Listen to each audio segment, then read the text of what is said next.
Ooh, what's up? What's up? What's up? What crack a lacking? Hey, you guys, how is it going? Happy Sunday. Who knows? Today's Sunday? Today is.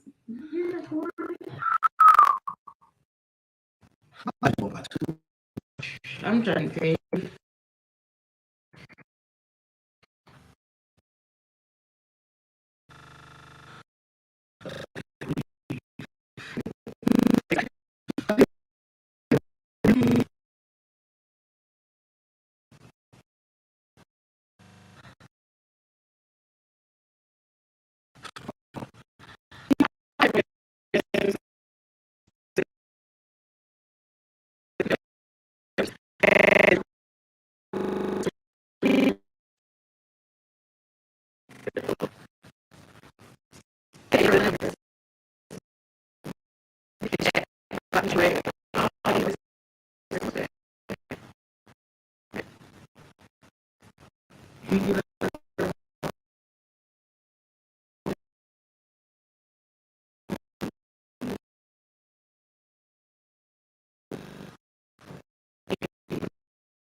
What's it Let's go. Who y'all team is?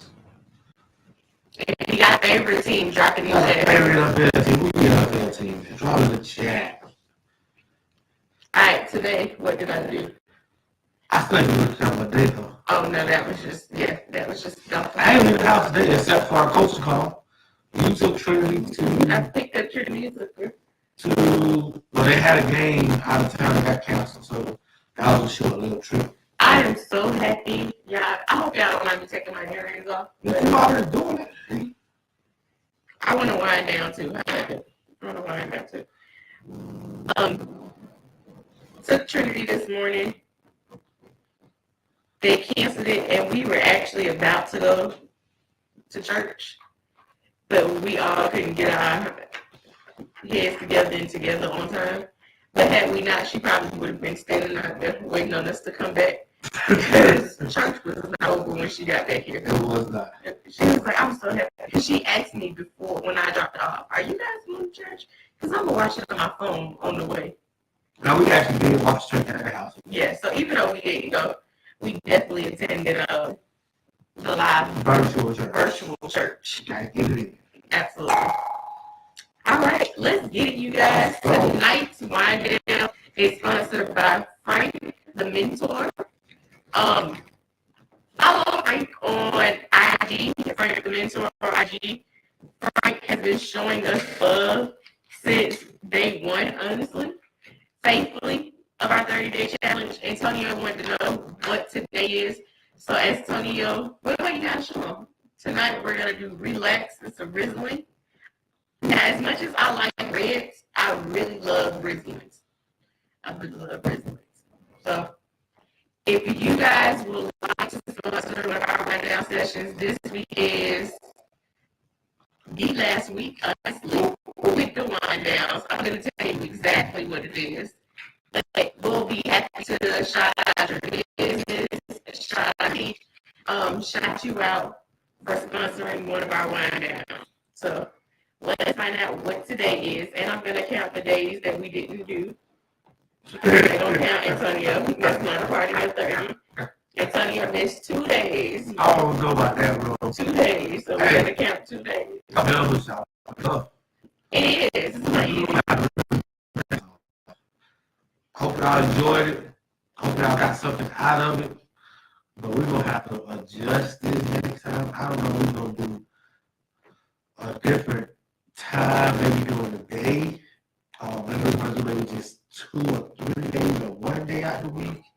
I don't quite know how we're gonna adjust it, but it's definitely not gonna be Thursdays at 10 o'clock again. I can guarantee you that. So our last official day, and that's including the 2 days that we missed, will be Thursday, the 29th of September. Let's get it. It was the 1st of September. Oh, that was good. That is good. It did not do all that. Man, how you gonna tell me what my body did? It did not do all that. You've been drinking wine for almost 30 days. No, it did not do that. Now, you know we had some orange juice, baby. That's some Wait. grapefruit juice. No, Craig apple, absolutely.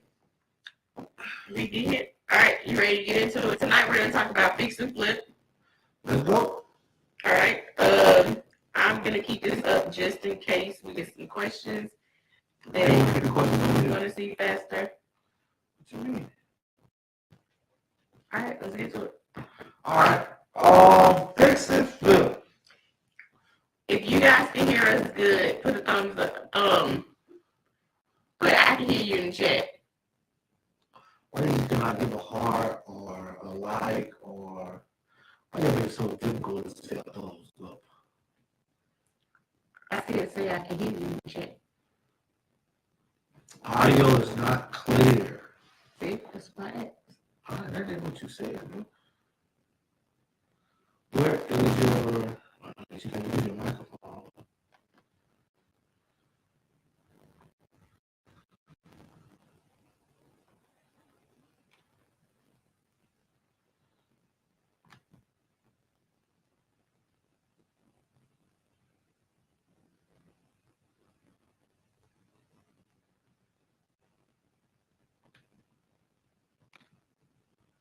Test, test. I can hear it. I guess that would be my microphone. Yes. So let's microphone.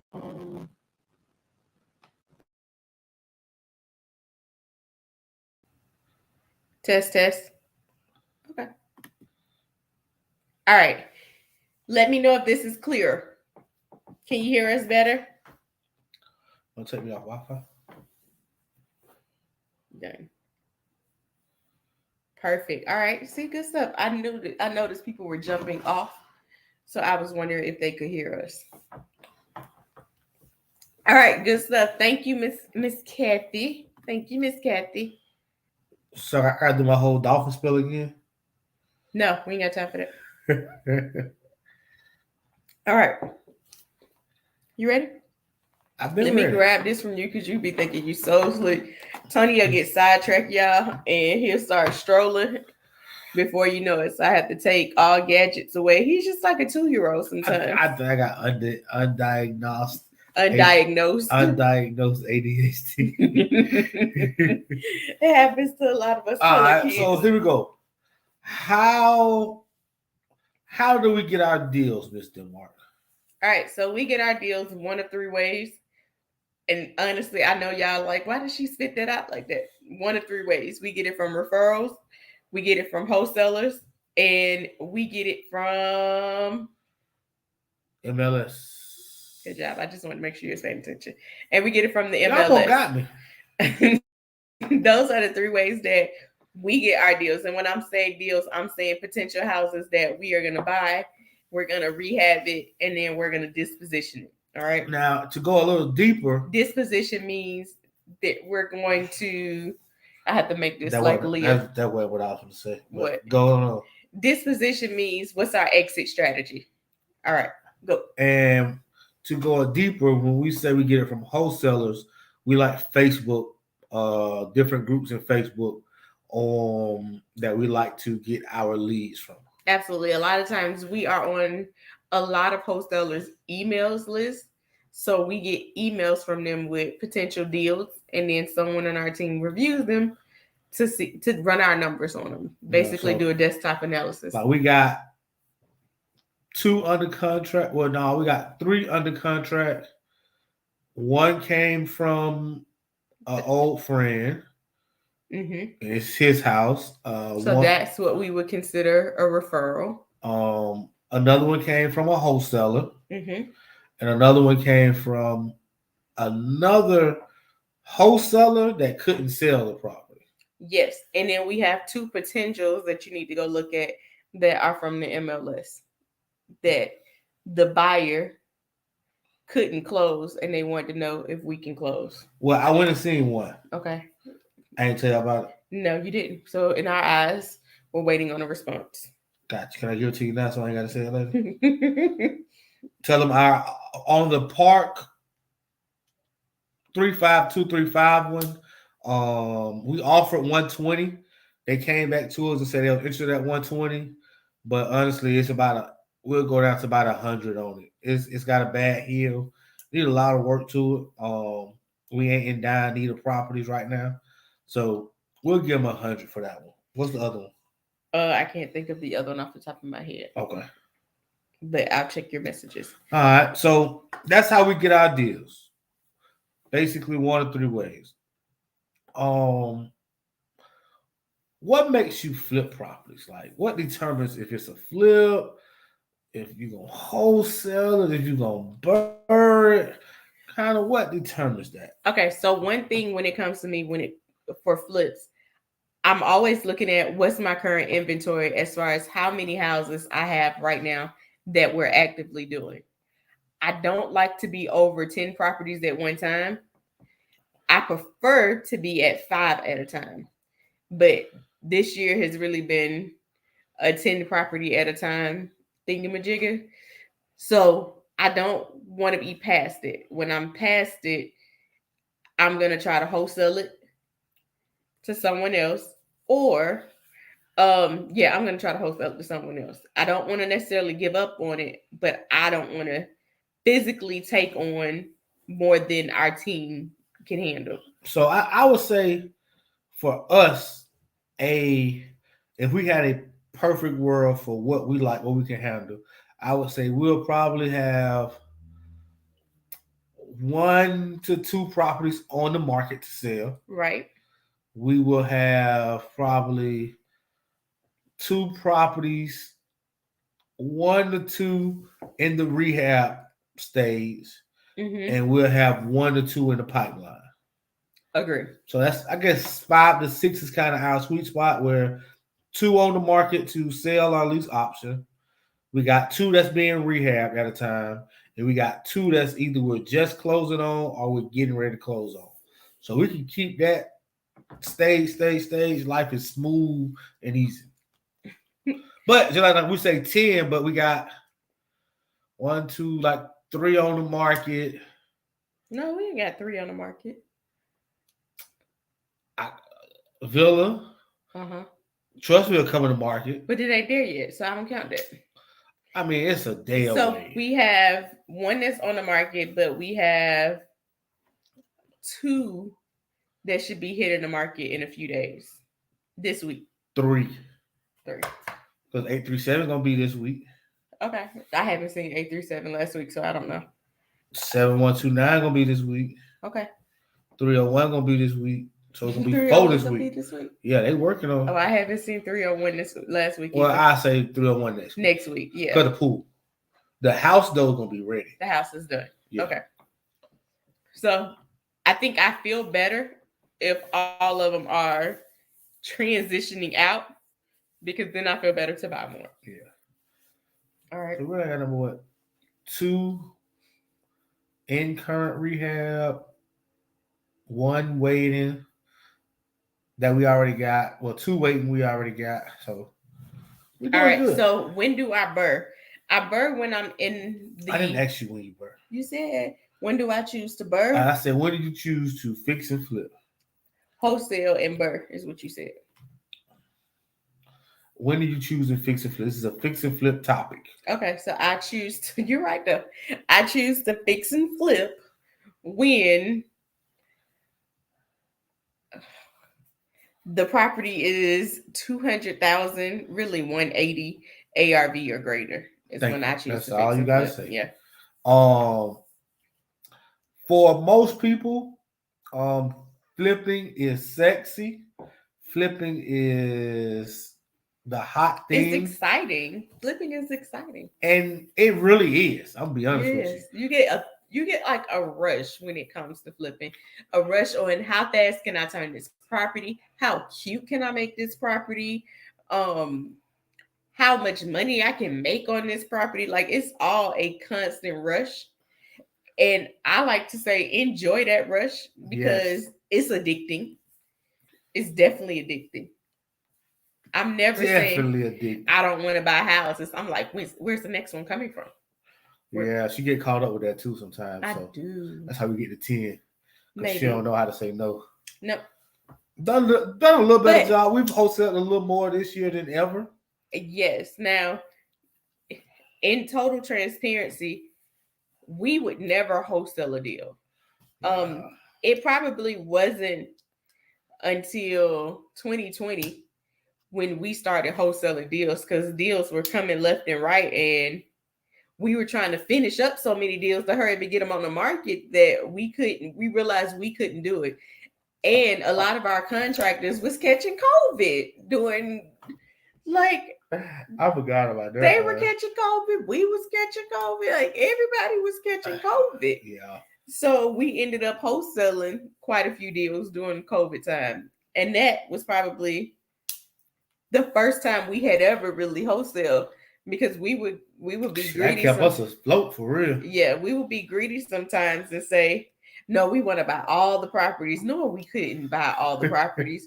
But it was just that mentality, your mindset just not right, and you just want to buy everything when you really can't. Your money ain't long enough to buy everything. Um Your time ain't neither, honestly. Because I Absolutely. don't even think it was money. It was just more so And your time, team isn't big your enough to buy every infrastructure. because a lot of people, yes, you can partner with people, you can do those deals, but if your infrastructure isn't right, if you don't have um enough people in place, if you and you have to physically go look at all those properties every day, twice a week, like it's ridiculous. You won't make it to you'll be like we are right now saying, did you go to the north? Did you go to South Birmingham today? No, didn't go there. Did you go east side? You okay, but you didn't go west side. And that's what you don't want to happen. You don't want to get to the point where you're not seeing and touching all of your properties at least twice a week. Agree. Unless you got a couple of project managers and they're really doing their due diligence and going to see these properties every day. Then you can see it once a week. Yep. All right. So, All right. So when you are doing fix and flips, mhm. uh, how do you calculate what's a good deal? All right. So I am gonna look at the ARV.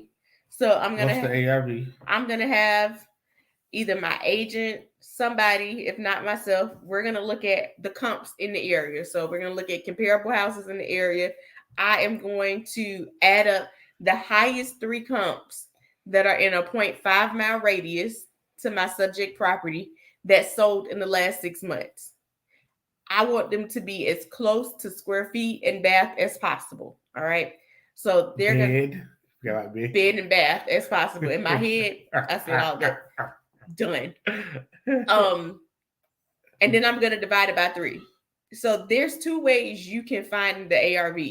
You can find it the investor way, which is adding up 3 comps and dividing it by 3, or you can do it based on price per square feet, which is really the realtor way. That's where most systems, your RPRs, your MLS, they usually give you the realtor way. But from an investor standpoint, I like to go with the lowest of the 2. All right, I like to be conservative and go with the lowest of the 2. So I am gonna do that um to get my ARV, which is the after repair value. So what the house would look like, what the house would cost and feel like once it's fixed up and pretty. So how much can I sell the house for once it's all dolled up? That's my ARV. Um, I'm gonna take that ARV, and if I'm flipping, I'm probably in the 200,000 or above area, and I am going to times that by 70% because I don't want to be all in more than 70%, and I'm gonna back out my rehab costs. All right. So, quick example: ARV is 300,000. 300,000. Your rehab is 50,000. Hold up, I'm trying to unlock you. Okay. All right. So ARV is 300,000 times 70%. That's gonna give me 210,000 to work with. All right. I'm gonna minus 50,000 for my rehab. The most I want to pay for this house is 160,000. And that's kind of how Denmark's do it. A lot of people do it differently, but we found that we've been able to scale and have more offers out at one time by sticking with a formula. I know that when we was in Atlanta about a month or so ago, about 2 months now, Yeah, it was the end of July. about 2 months ago, a lot of investors over in Atlanta say they can't find deals at 70% on the dollar. Some of them are going up to 75, and even 80%. Yeah. So your market will kind of dictate what you find. I will say that Atlanta as a whole, their values are higher. Yes. So their the amount of money that they'll make from a dollar standpoint, if your fix and flips are at 400, 500, 600,000, you can make up for what you would a lower scale house. Yes. So if we're doing 200,000 and we're just making 40, 30,000, and I'm talking net because people show you the gross, but I'm really saying net numbers after everything is backed out. People only talk gross when they want you to feel good about it. Yeah, so not gross numbers, strictly net numbers. You can probably make that same amount in Atlanta going at 80% if it's a $500,000 house. And right? They got it. So we seen a house that was like 300 and some change that we would normally here probably go for about 200,000. Yeah. 200, 150. Yeah. It was like a piece of nothing. It literally seemed like it was in the hood too. Like I didn't even understand why people were dying to live in the area. But the comp supported it. The comps definitely supported it. And so, to your original question, how do you get to your 7%? How do I get to my 70%? I think I answered that. Okay. You just waiting on me to ask all the questions tonight? Yeah, I thought you had. You like you was rolling them out. Let's go. It should be like a back and forth type situation. You got a question to ask me? Like I'm not the interviewer. We're interviewing together. We're not interviewing. We're just podcasting together. What you got? We're just giving information so that people know exactly how to do it. So how do you get your rehab? I was gonna say guessing the rehab is probably the hardest part, but it really depends on what your base numbers are and knowing what your base numbers are. We know that for a 1,500 square feet house, we are going to spend on a base rehab that doesn't require any real things that need to be done. So basically something that just needs some lipstick. How did Herb describe it? They called it a fix and flip, but it just needs some lipstick basically. Well, I like their terms, for they had a fix and flip. You want me to remember all that? You're gonna have to remember. Fix and flip. It was like rehab. It was like gut, but they had like different levels for it. So, in a lipstick version, our base rehab is 25,000 for a 1,500 square feet house. Now, as we need more things, we're gonna add to it from a offer standpoint. So if the house looks like it needs a new roof, we're gonna add 5,000 to it. All right. And we're gonna now our rehab is gonna be 30,000. If we need to add a bathroom, we're gonna add 2,500 to it. If we need if we need to add a tile bathroom to it and we're tiling the bathroom, we're gonna add 2,500 to it. If we gotta add a full bathroom, we add 5,000 to it. Thank you. What else? All the bedrooms are gonna have carpet in them. The rest of the house is gonna have LVP or laminate flooring. What else am I missing? The exterior is gonna be painted. The interior is gonna be painted. If I need to kitchen cabinets gonna be painted. Kitchen cabinets are gonna be painted. It's going to have granite countertop or butcher block. More than likely, it's going to have granite. I had something else For that on the tip basic of my tongue. 25, That's about it. about what you getting into, That's baby. yeah. And it used to have more for that 25,000. Yes. But as material prices went up, then we had to figure out, okay, what gives us the most bang for our buck in the rehab? Typically it's gonna have an open floor plan unless the structure just doesn't fit an open floor plan because it's so big. But typically you're gonna have an open floor plan with it. The reason why we had some things that we had to back out once prices went up was the price for doors went up drastically. Crown molding in every spot went up drastically. What are some other things that went up drastically? Chair rail molding. Wood. Even Period. the cost of flooring went up because I used to have Yes, absolutely. from my carpet and my laminate. I had a carpet I used to buy for like 78, 79 square foot. Now that same carpet is 98 cents a square foot. My laminate used to be $1 a square foot, like clockwork. Mm-hmm. I'm not getting laminate or LVP for no less than 150 now. Like, cause I used the 12 mil for a good grade. So all that stuff has went up over time.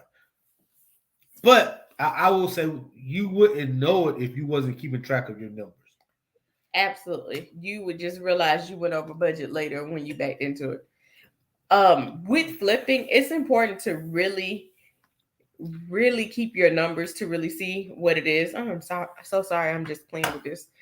It's really important to stay on top of your numbers to see what it is because you can easily think you made something that you really didn't make. So keeping your books in order, don't just dibble from like different accounts. Try to keep everything in one account so you can really balance it and see what came in and what went out. That's what I'm asking for every week from our team. What came in and what went out for each house. So I want to see tag, okay, what came in on that house? What wires did we receive as reimbursements? How much are we spending when it comes to contractor, and how much are we spending versus materials? And then we're also having our team to look at the materials for every rehab to see, okay, from this rehab to this rehab, what went up on prices, what went down on prices. Um, what did we use more of that we normally don't use to really just get a gauge for where we are in our systems and how much things really cost? Because before you know it, prices had done shot up real quick. And we were like, well, dang, well, how did we go over on this rehab? And it was not knowing that wood had went. That doors went up, wood went up. When doors went up, we the contractor had like already placed the order and picked up the doors, and it wasn't until later we was like, well, dog, what was that? Well, when did they go to that? Did he get an expensive door? Like a door order used to be $500. That thing was like $900, $1,100. It was like, what the? Did he get the wrong doors? Did he get all the casing on the door? Like, what happened? And it was literally a call. Like, now tell me about those doors you picked. For real. And then when you went to go see, he was like, you sure you didn't get nothing else? No, he got, but even like the door casing that comes on the doors, I used to get a pack of the cheap stuff for like $8, $9. It's literally $30 for a pack of door casing, window casing. Mm-hmm. The basic part. I'm like, golly, molding. Like that stuff used to be $50, $60 for the Pro Bag. $100, $120 now. So like, I remember gotta keep track of all that stuff. In July, we were going out of town, and our VA was like, "There's no more Pro Pack." Well, he gonna have to wait till we come back because what you're not gonna do is individually buy crown molding. You're not triple the price, did? Yeah. And he was like, "Well, I need it. You're gonna have to wait until they get some more stock. Try another one." Because I'm not paying for that. No, if it's not the Pro Pack, do not call my phone for this order. Mm-hmm. And she was like, well, I've looked everywhere. He was like, she's looked everywhere. Hey, I better wait. You have to wait. They got some coming real soon to stock. Because you gotta stay on budget, man. You got room to have a contingency. But sometimes once you get a little bit of that contingency and things ain't looking right, you gotta put your foot down on some stuff. I would probably rather not even do the crown molding in the whole house. Like at that point, the reason we were telling him to stop was because we might have to reassess how we're using this crown molding. Maybe we can't do it in all the bedrooms. Yes. Maybe we just have to do it in the living room, dining room, and master. Kitchen. So like the living room and kitchen. So that's why we was like, wait till we get back so we can really analyze the situation. We're not just gonna buy the crown molding just to buy it. So that you got to keep track of that stuff. Yeah, and I think that's a good point in your fix and flips. You can so easily run up the budget, so don't feel pressured. If you gotta dial it back a little bit because things are moving too fast, then dial it back a little. Yes. I know for one, we have a contractor that likes to move really quick, and sometimes we have to dial him back because at the end of the day, I'm gonna always say this: it's not monopoly money, so I need to make sure that every dime we're using is accounted for. So definitely don't be afraid to dial it back. I'm gonna say real quick. Okay. Like with that contractor she talking about, they not from Birmingham. So sometimes I be happy when they go home on the weekends so I can actually calculate what's going on, assess the property. Because if I don't, they just be boom, boom, boom, boom, boom, boom. If they stay for a weekend, it's gonna be a wrap. Like it's done. It's a wrap. And I sometimes, if Antonio's not answering the phone, I'm not answering the phone because that means we need to regroup. We need to rethink about it. And because what we're not gonna do is feel pressured. All right. So I'm finna dive into this. Y'all look good. Are you saying like we look good like Ashley and Antonio? I like the camera look good. Which one is it? Hey, Sean. What's up? Big bro. Sean Simmons checking in on us. I need you to share and like this too now, Mr. Simmons. Yeah, make sure you guys share, like. If you think this will help somebody else that's trying to get into real estate, that's trying to fix and flip, they're getting ready to fix and flip, share it with them so they can learn and know exactly what to do. And get some of this free game. Yeah, this whole 30-day challenge that we did was we wanted to just add value. We wanted to give and not just always, do other things. We wanted to give to as many people and talk about basically everything when it comes to rehab, when it comes to getting funding, when it comes to working with your spouse, scaling your business, marketing, everything that you really need to have a successful business in real estate or just a successful business, period. Y'all better watch these wind downs too, because Homie done took them off Facebook and packaged them things up, and somebody gonna be paying to watch these babies. Shout out to our sponsor for tonight. Absolutely. So tonight we have Relax Rizzling, which is sponsored by Frank the Mentor. Follow Frank on IG at Frank the Mentor. Frank is always dropping gems on IG. Got a lot of videos you can watch. So follow Frank on IG. Frank has been faithful with Wind Down. He's out of Atlanta. He's been faithful with Wind Down in our whole 30 days. So we appreciate the love. We appreciate the support.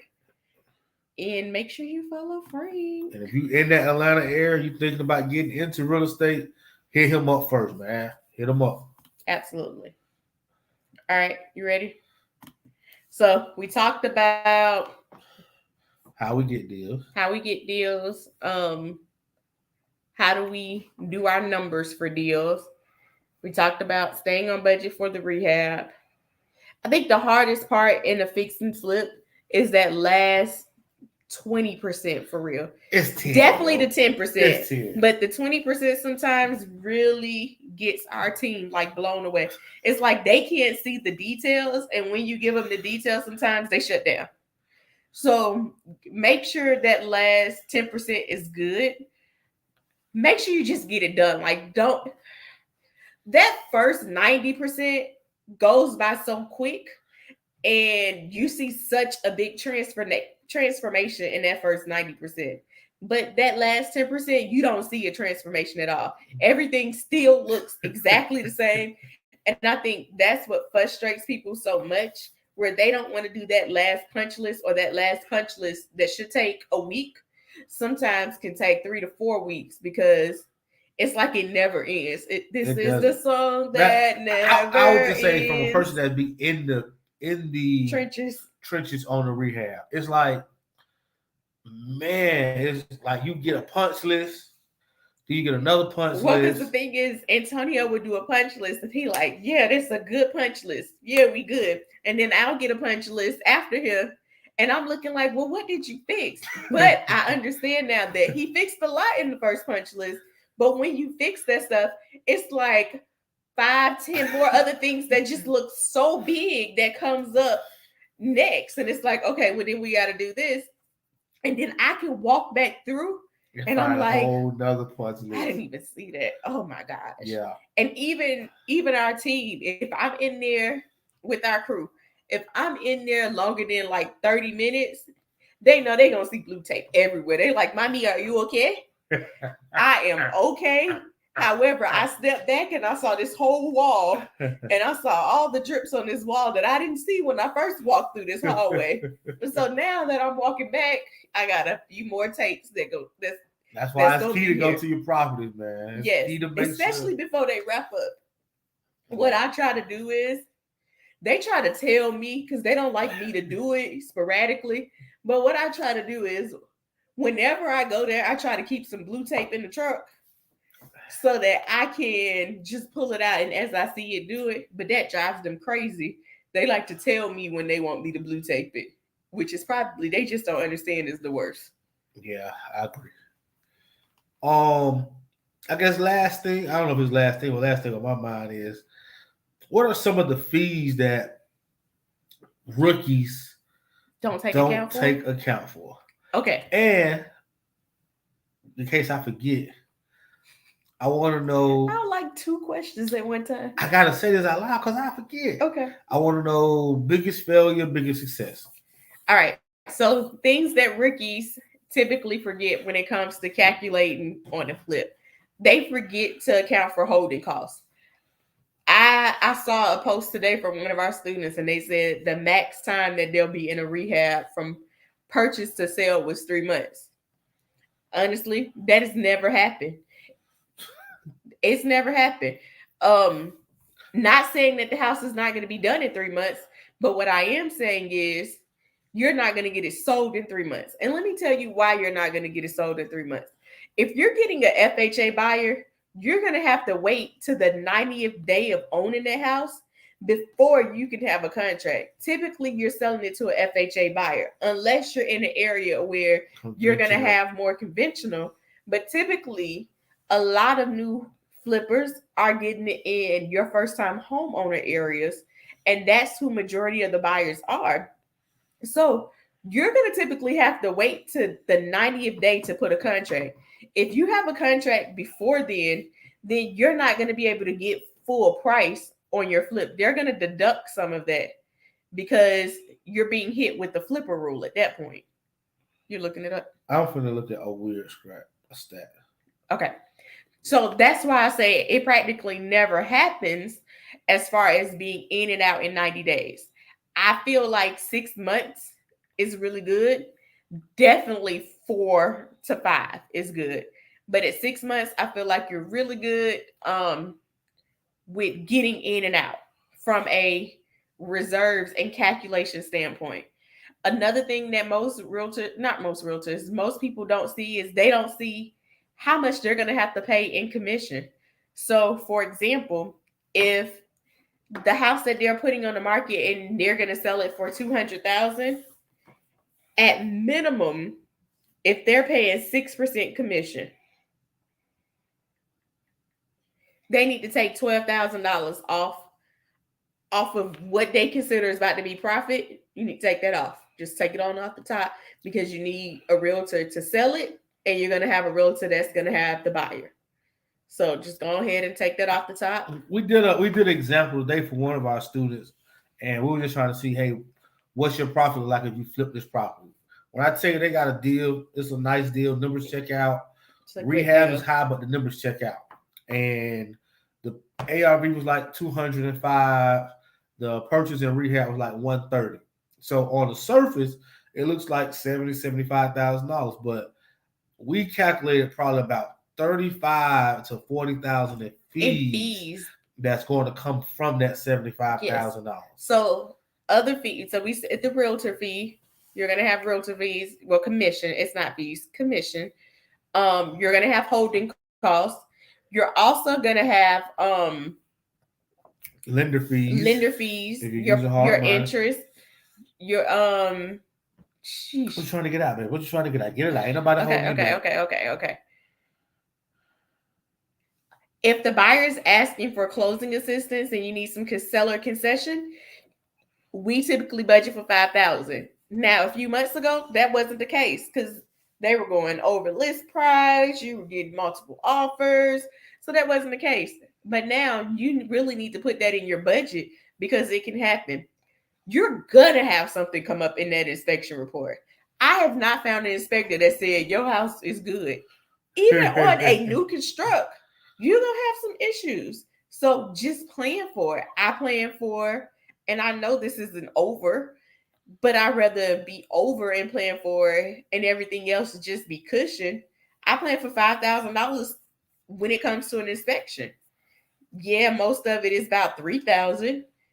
But you don't really know what's going to happen. You don't know if you're going to. I've had somewhere it was more than $5,000 because foundation issues had to be addressed, and it was like the minimum of a foundation issue. Absolutely, that cost me $5,000-$6,000, not including the regular stuff that they find when they find the junction boxes in your attic that you didn't even go in. Your installation isn't to the level. Hold on, this is my favorite one. Your gutters.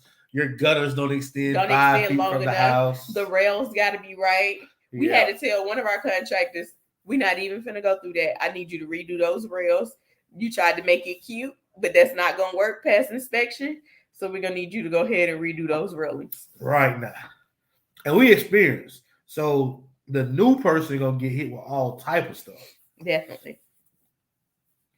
All right, so I think we've talked a lot. What are some questions you guys have when it comes to fixing and flipping? If you've done it, have you had success in it? If you didn't have success, why do you think you didn't have success? Give us some feedback. I know people like, but y'all don't fix and flip, but we do a lot.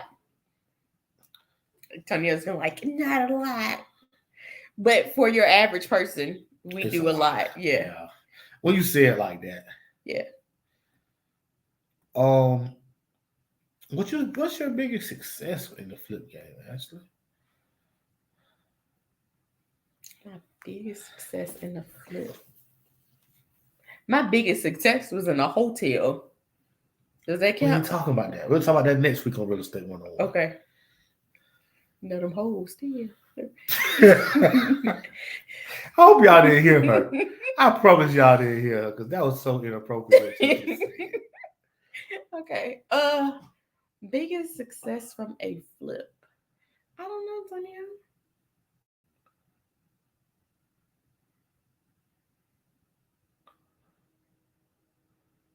Latavia?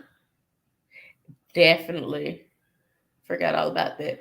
I think Emerald was quite successful. Emerald was I think everything that sold in the last year. the last year and a half. In the last year and a half has been a pop. Absolutely. Don't think I didn't ride that gravy train. Absolutely. Everything. I wish I would have got more out. Trying to be conservative. Biggest failure.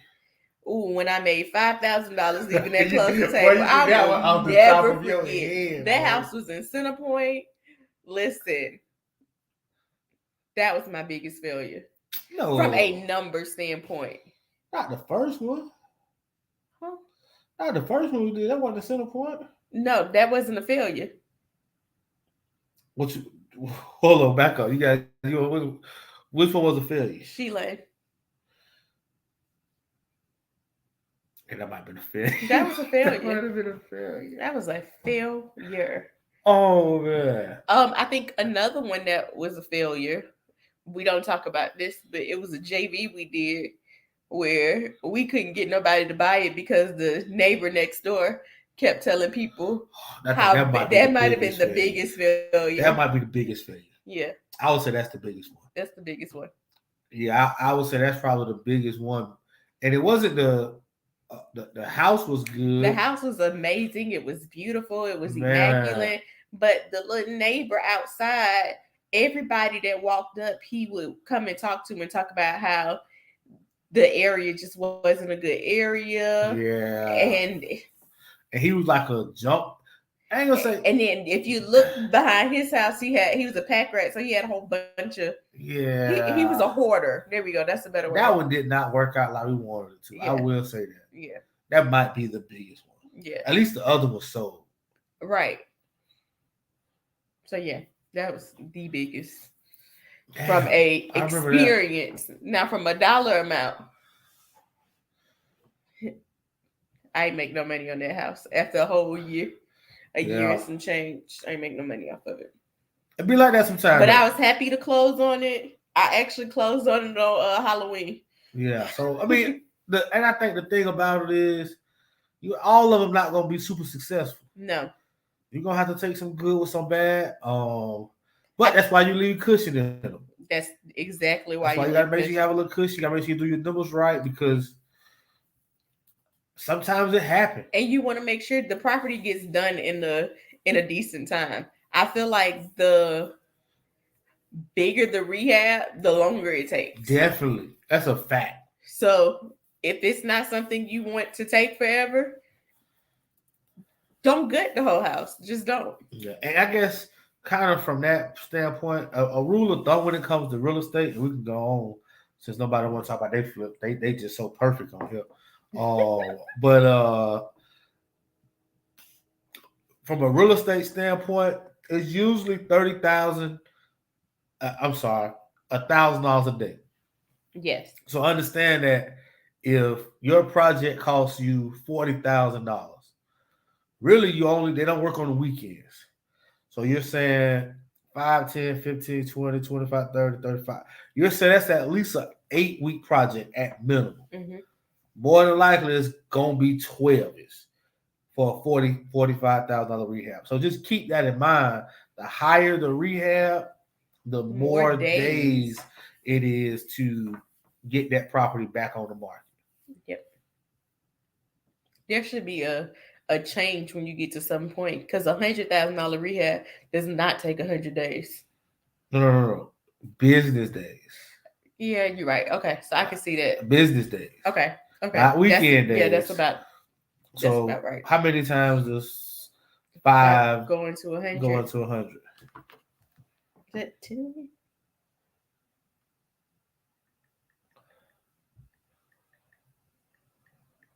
$20 weeks. Yeah, that's about right. Yeah. And then you gonna have some 8, mess 12. up. Yeah, so that about 20 weeks. A 5 to 6 that's month a project. Half a year. Yeah, that's about 5. So that's just the rule of thumb in construction.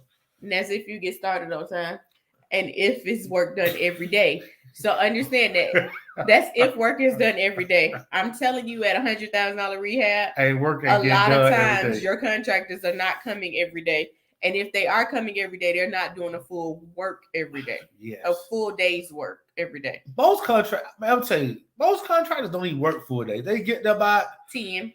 9:30, 10. They be out of that thing by like 3, 2:33. Like, they only work full days. And that's because they're going back and forth to Home Depot and Lowe's, and that takes time off their schedule. They're also doing a couple of jobs at one time, because if your project is really going to be 100 days, there's not too many points where I'm going to get paid. So I have to do things in between to make sure I keep my team rolling and I keep things rolling on my end. I'm sorry, I got sidetracked. I understand. You always do. So always understand that it's not that they're just leaving your job. It's that in order to keep their team in place and feed them, they're going to have to do a couple of jobs at one time. So they may not come to your job every day. They may come to your job 3 days out of the week, go to another job 2 days out of the week, so that they can get those constant paychecks to cover payroll. You didn't drink it, right? I did. You did not. That's your first cup. Oh, I'm sorry. I was talking so much. All right. Talking now? Pull up, drink, Y'all gonna go to sleep. headshot, drink. Tell Tony about it. All right, that's everything I got when it comes to fix and flip. Do you guys have any questions when it comes to fix and flip that we didn't cover, we didn't answer? I see thumbs. Okay. All right. Don't look at me, player. All right, I think we're good. Well, we will see you guys tomorrow. Tomorrow we will talk about rehabs. We'll talk about rehabs, Smart Mondays rehabs. And we'll end out on Thursday. Will be our last day. I think So Wednesday should be our last day. Marriage to the biz. no, you're gonna get this whole 30 days. You're gonna get this whole 30 days. I'm gonna recalculate these days, bro, because Wednesday should be. First of all, your memory is so bad you can't even go up against me. I can go back and look on my page. Now that's the only thing you could do. Boom. Good luck. All right. All right, you guys. We are up out of here. Have a wonderful night. We hope you are wind down. See you guys tomorrow, same place, same time. Anything else you want to say? Have a successful and productive Monday. Shout out to the Dolphins, baby. Goodbye. All right, you guys. Love you. Peace. I like how your shirt